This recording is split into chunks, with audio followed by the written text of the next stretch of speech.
All right, I think we can get started. Good evening, everyone. Thank you for coming tonight. Let's start off with a brief introduction to the project and the team. So this is public meeting number 3 for the Junipero Serra Trail. This trail will provide a vital off-street east-west connection across Cupertino for bicyclists and pedestrians. The community, including families and commuters, and several groups like Walk by Cupertino have demonstrated a strong interest and support the project. We are in the early in the design process, and your input at this time will facilitate a design that works best for the community. Staff is working with the grant administrator, VTA, on renaming the trail. If approved, the name will reflect Cupertino's character, and it will involve the community. We will involve the community in the renaming process. I am Evelyn, one of the project managers on the city side. We also have Joanne Johnson, and we have Dave from Calendar and Associates, and Kwong from BKF. The meeting is a 30-minute presentation. Following the presentation, we will have time for Q&A. Please raise your hand and you will be added to the queue. Once it's your turn, you will be unmute and you have 3 minutes to speak. You may also write your comments in the chat and staff will read them out loud during the Q&A period.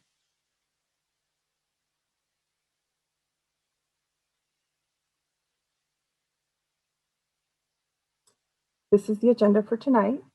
We have project background, process, existing conditions, trail concept, safety, privacy, and security, group discussion, and next steps.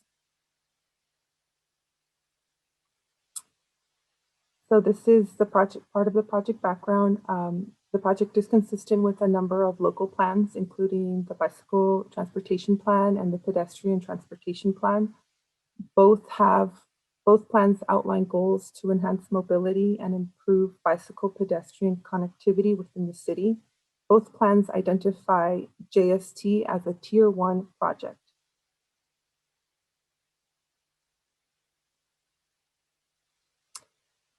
The bicycle transportation plan recommended the implementation of the loop trail around Cupertino. JST would create a Class 1 facility that runs along the Junipero Serra Channel, Regnar Creek, and Interstate 280. The trail is one leg of a larger loop, which will provide an off-street network of bicycle pedestrian paths which circumnavigate the city and link key destinations. In 2017, the city's capital budget authorized the funding of the JST feasibility study. City staff hired Calendar to complete this work. The study included a review of existing conditions along the trail alignment, research and documentation of the trail design criteria, the development and evaluation of various trail alternatives, and public outreach. In 2019, the feasibility was reviewed, endorsed, and adopted by City Council. This is the JST overall map, and during the feasibility, this trail was divided into 3 segments. Segment 1 is defined as the segment between the Don Burnett Bridge and Anza Blvd. Segment 2, the central segment, is a segment between Anza Blvd and Wolf Road, and segment 3, the east segment, is the segment between Wolf Road and Vallco Parkway. Alternative 1 of the feasibility study. The trail alignment cost matrix in the feasibility study allowed decision makers to see various estimates for each alternative. The city selected alternative 1 because it was financially rational, and in 2018, the Bicycle Pedestrian Committee endorsed this alternative.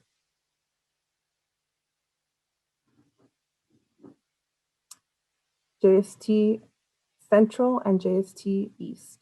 The city decided to initiate the project with the east and central segments first because they posed the fewest engineering challenges and felt that the east and central segments would generate higher usage from commuters and residents. The east and central segment of JST are eligible for Measure B funding administered by the VTA. information gathering, and concept phase. Getting to this point in the project started in July 2020 when the design team was selected from a pool of qualified candidates via an RFQ. Then the survey and site inventory for the East and Central were collected between December 2020 to February 2021. And during the months from March to May of this year, the concept design for the East and Central was developed.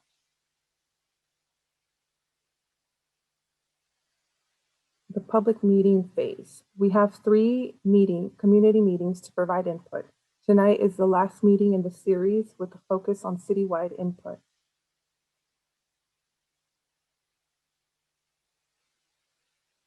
Refinement and construction phase. From summer of 2021 to 2022, the design team will analyze the input gathered and refine the design. In fall 2021, we will have a community meeting update. City Council must authorize construction awards, so the earliest date construction can start is fall 2022 for the East segment. In early 2023, the East Trail opens and the Central segment development begins. Now the design team will walk through the existing conditions and the concept plans. Thank you, Evelyn. I do see a few questions that have come through, so I just want to acknowledge those. We will answer those when we get to the group discussion, so we will get to those questions. So as Evelyn mentioned, I'm going to walk you through some of the existing conditions and the proposed trail. So for starters, this first image shows a typical condition within the central segment. The channel in this segment is lined with concrete throughout. The distance between the top of the channel edge and the fence varies throughout this segment. Here are some images of the various conditions within the central segment. The upper left image shows the bend in North Blaney Avenue where it would meet the proposed trail. The other images that you see on this slide show the existing maintenance road next to the concrete line channel. In contrast to the central segment, the east segment is generally a little bit wider, and the channel in this segment is unlined, meaning no concrete. In many areas, the distance between the top of the channel edge and the fence is 14 feet or even more. And here you can see the unlined channel and the generally wider maintenance road that runs alongside it. The east segment is where the confluence of the channel and Calabasas Creek occurs. You can see that in the lower left image. The proposed trail then runs south adjacent to the creek all the way to Vallco Parkway. So at this point, I'd like to walk you through the trail concept, which would include the trail alignment, proposed trailhead locations, both in the central and the east segments, as well as some trail cross sections. The images on this slide are really intended to give you a sense of the look and feel of the trail. The proposed trail would have trailheads where people can rest, gather, and as a group and learn about interesting aspects of the area through interpretive signage. And the materials used in these spaces would include pavers, decorative concrete bands, railing, concrete seat walls, as well as at-grade decking. So going from east to west, the central segment starts at Anza Blvd and ends at Wolf Road. The west segment is not being designed at this time, but the intent is that it would continue someday west all the way to Mary Avenue. And then the yellow box just indicates the location where this first trailhead opportunity would be at Anza Blvd. And at this location, there would be a small trailhead with concrete seat wall and pavers. Each trailhead that we show you this evening would have a concrete band indicating where you are in the world with a latitude and a longitude as well as an elevation. This is a cross section through this portion of the trail. The paved trail surface here is 8 feet wide with 2 foot wide decomposed granite shoulders on both sides where space permits. And there would also be a guardrail adjacent to the channel throughout this portion of the segment. This is another cross section of the trail, and this represents the area where the trail runs immediately adjacent to Lucille Avenue. And again, the paved surface is 8 feet wide with 2 foot wide decomposed granite shoulders on both sides. And the space between the trail edge and the street is proposed to be planted to provide a buffered edge. So at this point, I want to just turn it over to Kwong with BKF to talk a little bit about the bend in Blaney Avenue in a little more detail. Thanks, Dave. So in this location, you'll see at the bend in Blaney, the trail is being proposed within the existing street. The reason for that is there's an existing power line with a guy wire in this area with the guy wire causing issues as far as trying to fit the proposed trail. In order to avoid some of that conflict, our initial thought and what we show here is to show it in the street. At its narrowest, we're looking at taking up about 8 feet of existing roadway width. And in addition to that, we're not showing a DG or decomposed granite shoulder in this area to minimize the amount of proposed trail space that we're taking. In addition to the trail, though, the 8-foot width that we are providing, we do put back curb, gutter, and guardrail along the northern edge of this Blaney Avenue curve. And so that's what's going on in this location. And in addition to that, the traffic conditions will still be two-way.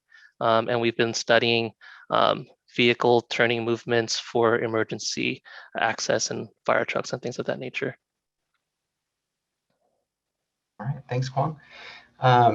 So I wanted to just show you the proposed trailhead. This would be located near the corner of Lucille Avenue and Villa de Anza Avenue, just to the west of the Blaney Avenue overcrossing.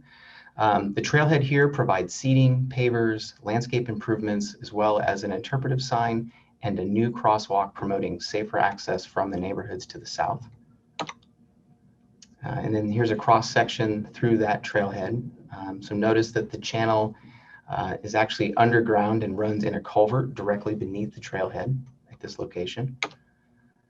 And then this is a visual simulation that shows how the trailhead would relate to the trail as it passes through Lucille Avenue, the crosswalk that comes into the trailhead, as well as the Interstate 280 sound wall directly behind that trailhead. So moving east from towards Wolf Road, this cross section illustrates the condition where the trail is adjacent to the southbound 280 off ramp to Wolf Avenue. And so you can see again, it's 8-foot wide paved trail with the 2-foot decomposed granite shoulders. And the trailhead, then you can see how the trail follows the off ramp and then turns towards Perimeter Road and the Vallco development. And there is also a planned trail spur that would connect to Wolf Road up at that higher elevation. There would also be a trailhead that terminates here at Vallco. So this would provide that future connection to that development. Trail users here can continue eastbound under Wolf Road and on to the east segment. The trailhead also provides seating, pavers, as well as landscape improvements. So just talking a little bit about the east segment, again, just for orientation, going from west to east, this segment starts at Wolf Road, right at the Hyatt House, and terminates at Vallco Parkway, adjacent to Calabasas Creek. And I'm just going to briefly turn it over to Kwong to talk a little bit about the connection to the trail that runs next to the Hyatt House.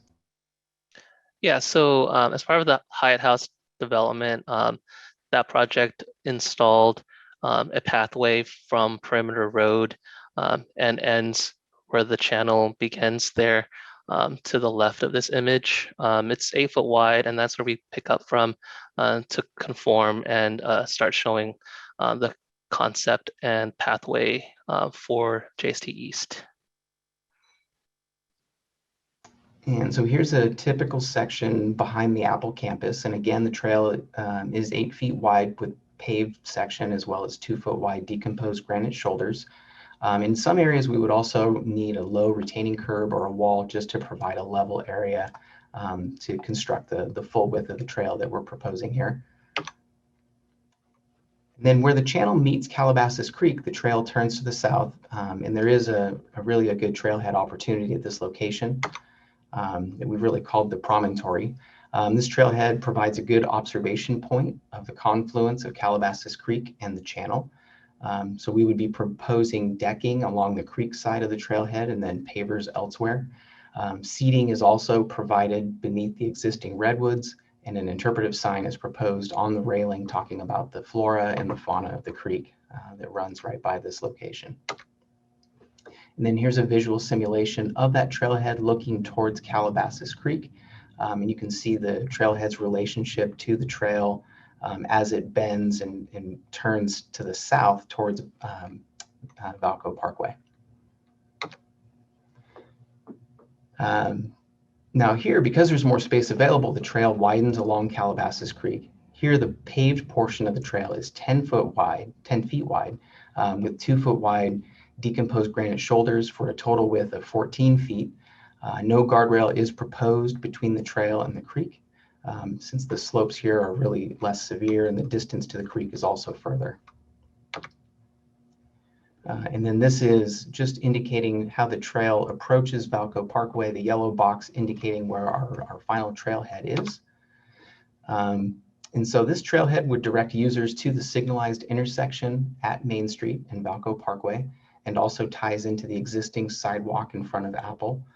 Seating and landscape improvements are proposed for the trailhead at this location as well. So I want to transition a little bit from the trail concept to talk about safety and privacy concerns for both trail users and adjacent residents.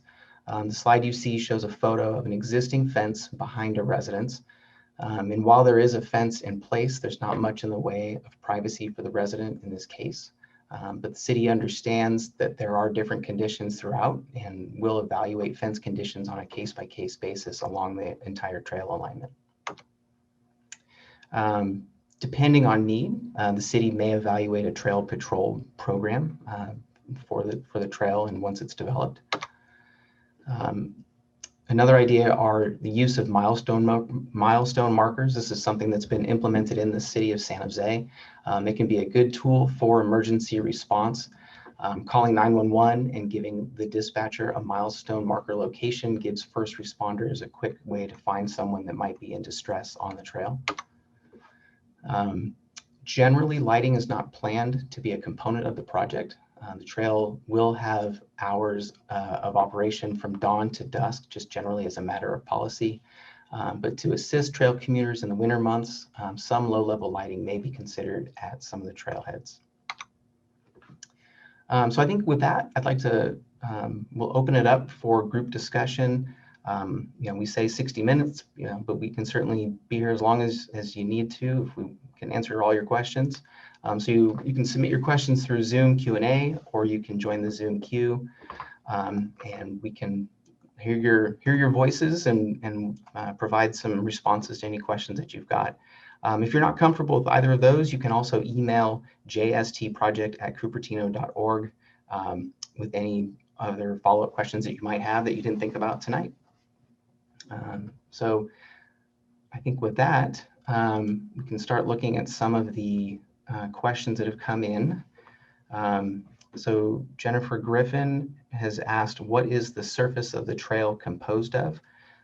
So the trail cross sections, we show for the most part an 8-foot wide asphalt paved trail, and then the shoulders on the sides of the trail would be decomposed granite.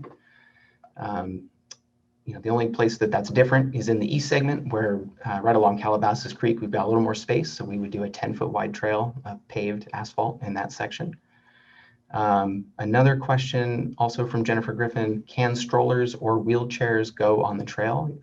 Yeah, absolutely. Asphalt pavement being an accessible surface would permit those easily to access the trail. Will there be doggy cleanup bag dispensers along the trail? What about garbage cans? That's a level of detail that we need to start thinking about pretty soon. I think trash cans for sure would be along the trail in a few locations where city maintenance staff can access those.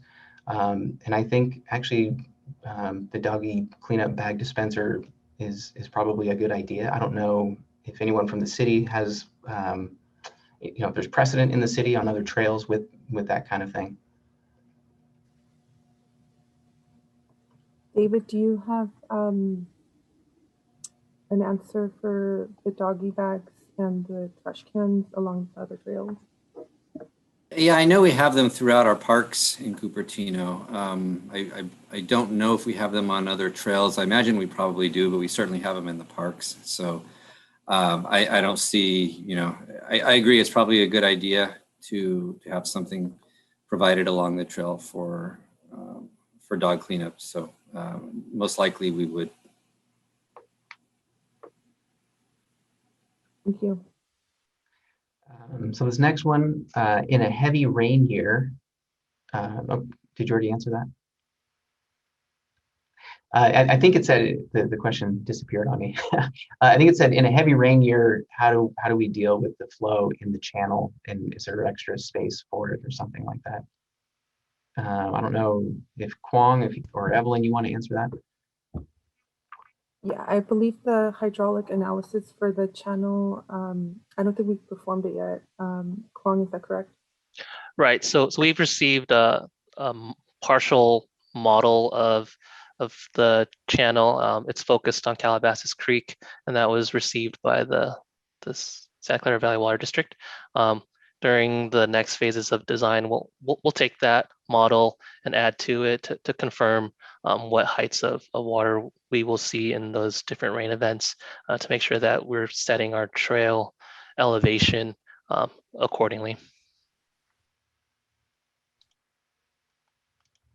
All right, and then there's another question. When is the trail part next to Mary Avenue going to be, or when will it be developed? Evelyn, maybe you could take that one. Yeah, so currently we are proposing to start design on that after construction of the central segment, which will be sometime in 2025.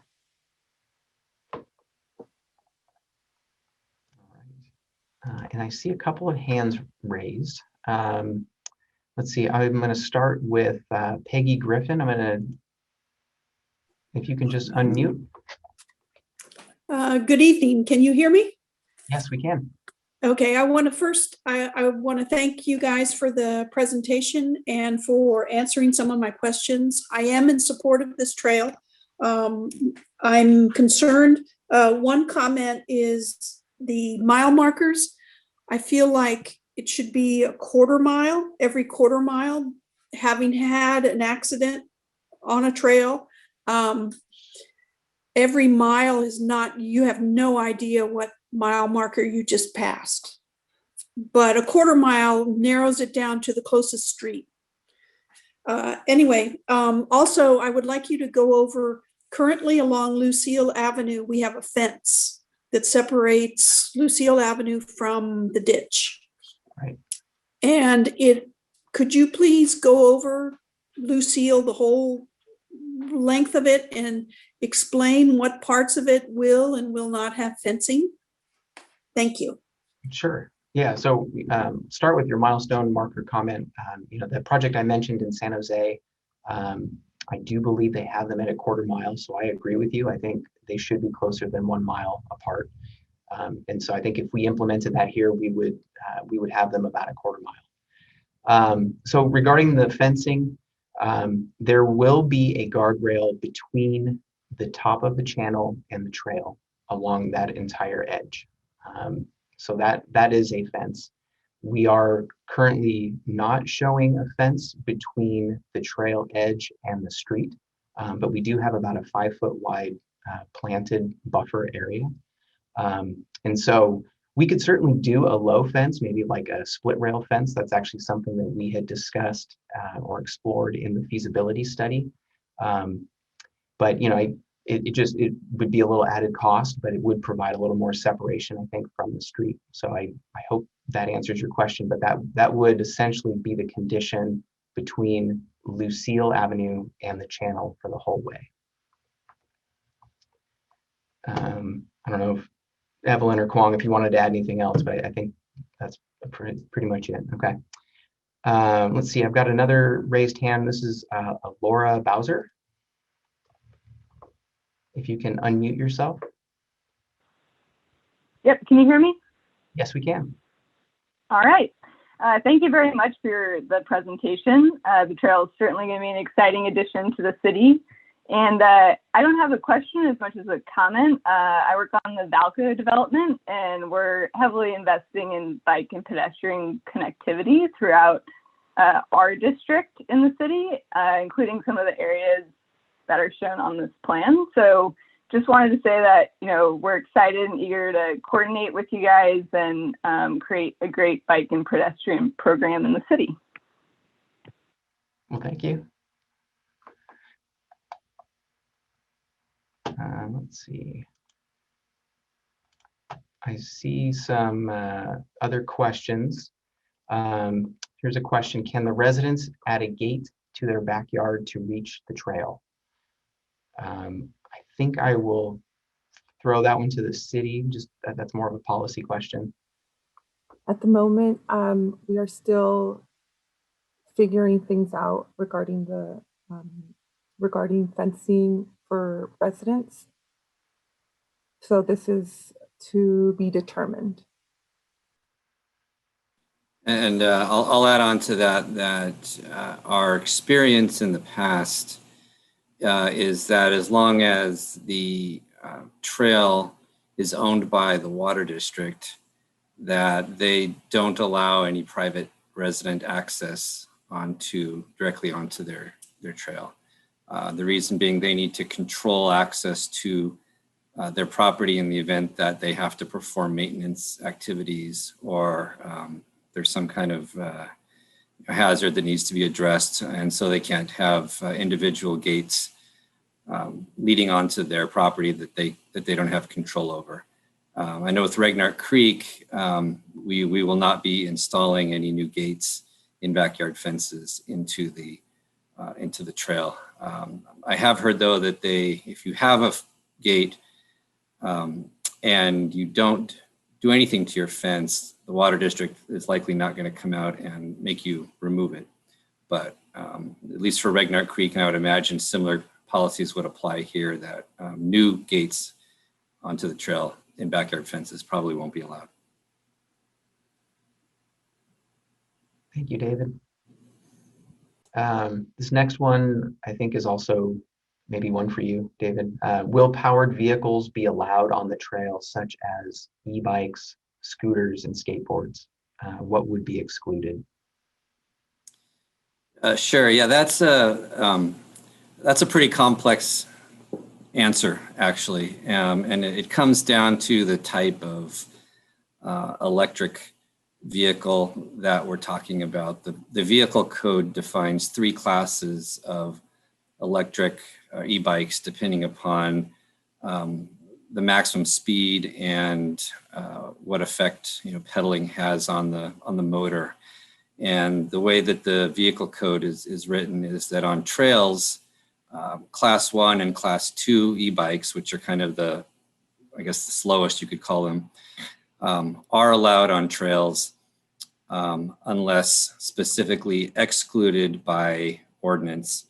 And class 3 bikes, which are the fastest ones, are prohibited on trails unless allowed by ordinance.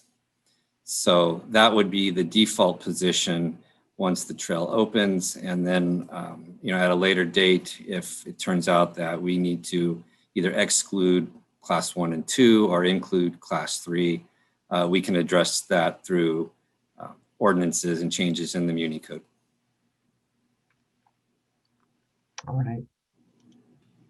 And then there's another written question. The proposed trail from De Anza to Calabasas has, I think that means 3 to 4 options for entrance exits. What is the distance between the De Anza Boulevard and Blaney to Wolf Road? I don't know the answers to those off the top of my head.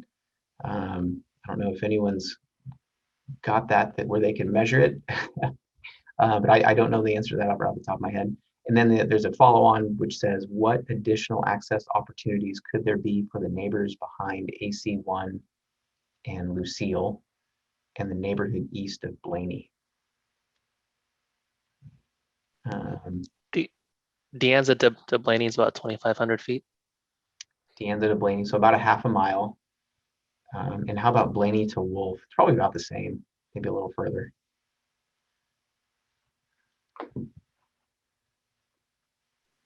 That one's just shy of a mile.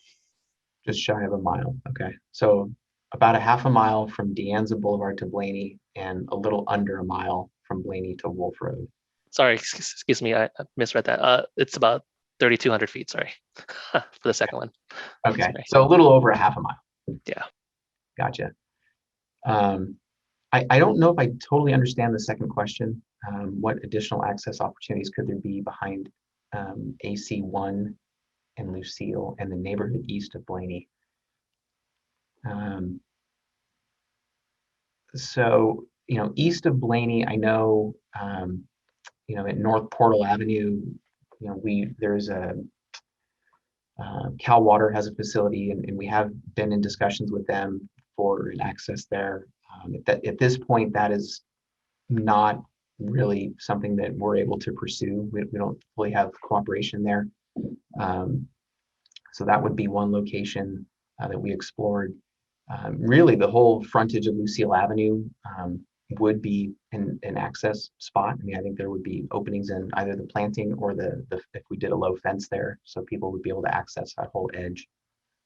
I don't know if Evelyn or David, you wanted to expand on that.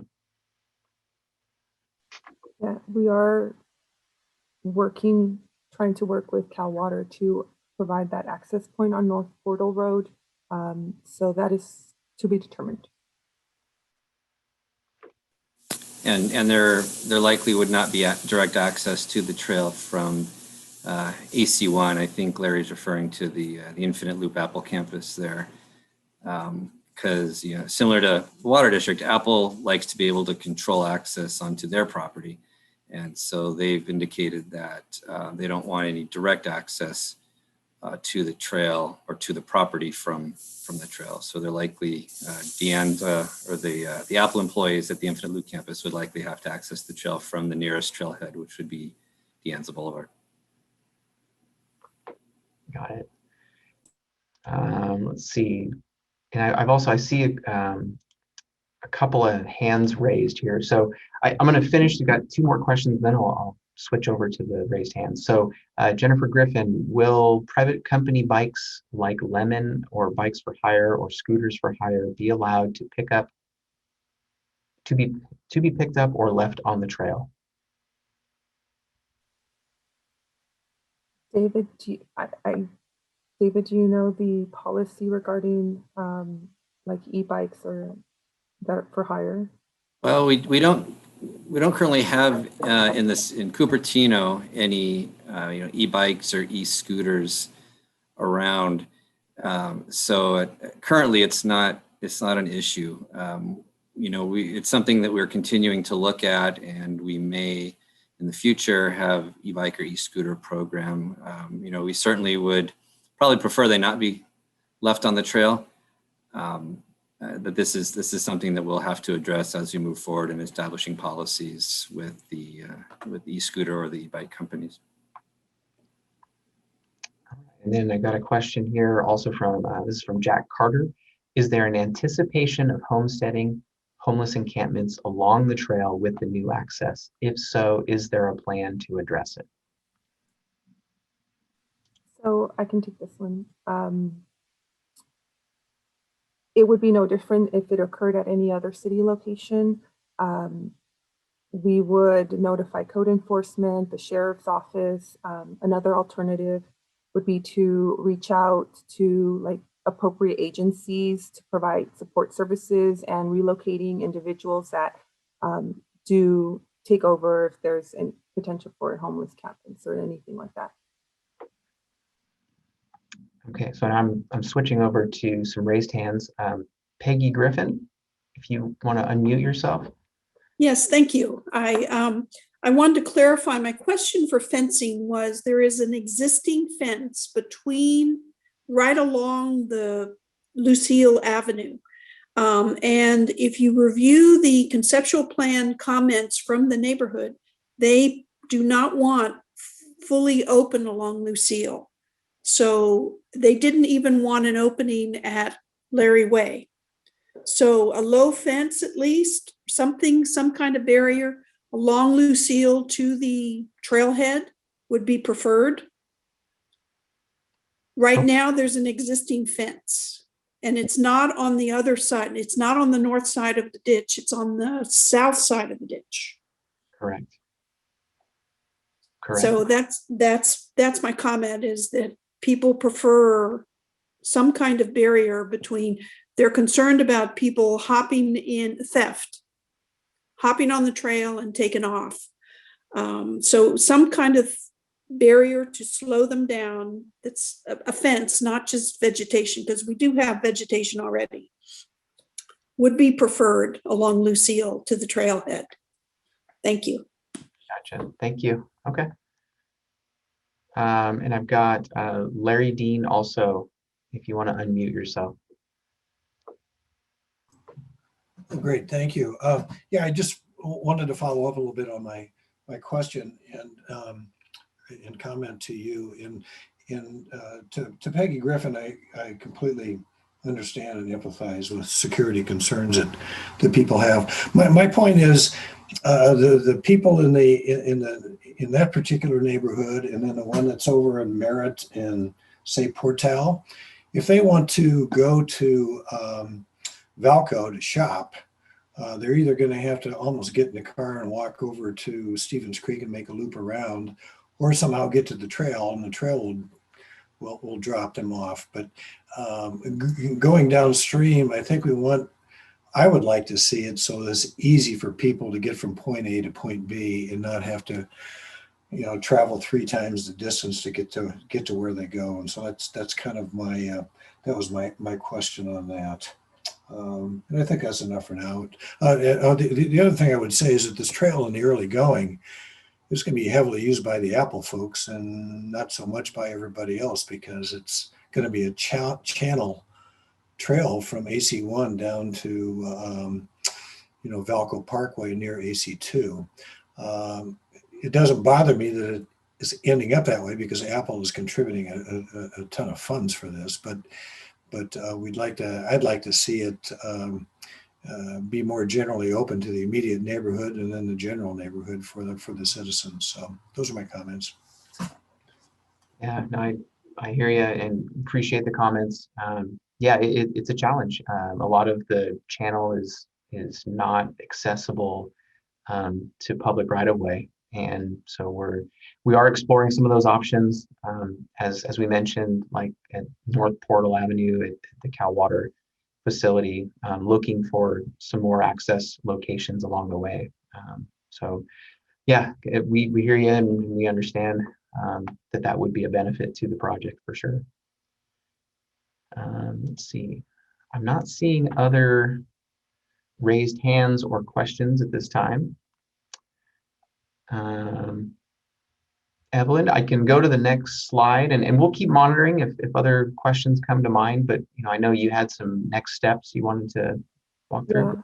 Yeah, I did want to just bring up, if anyone has any comments about what they like about the project so far from what they've seen, we're more than welcome to take it, we can provide a comment, things that you otherwise don't like about it, just put it in the chat and we'll be happy to record those comments.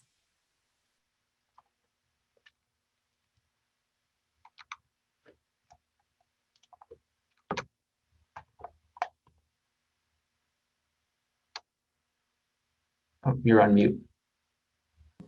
Sorry. So this is our public meeting phase.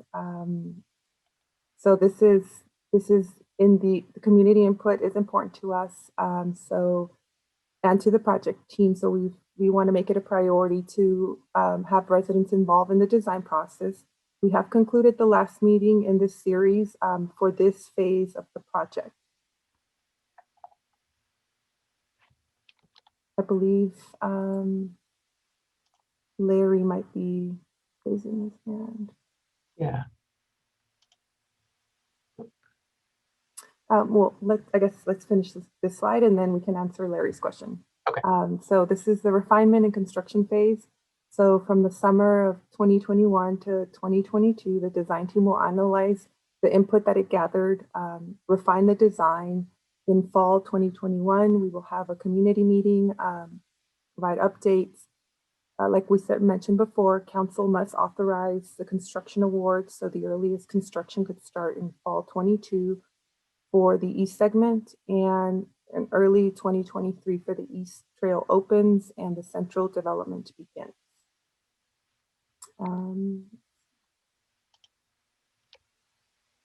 So yeah, let's see. You want me to? Larry Dean, do you want to unmute yourself?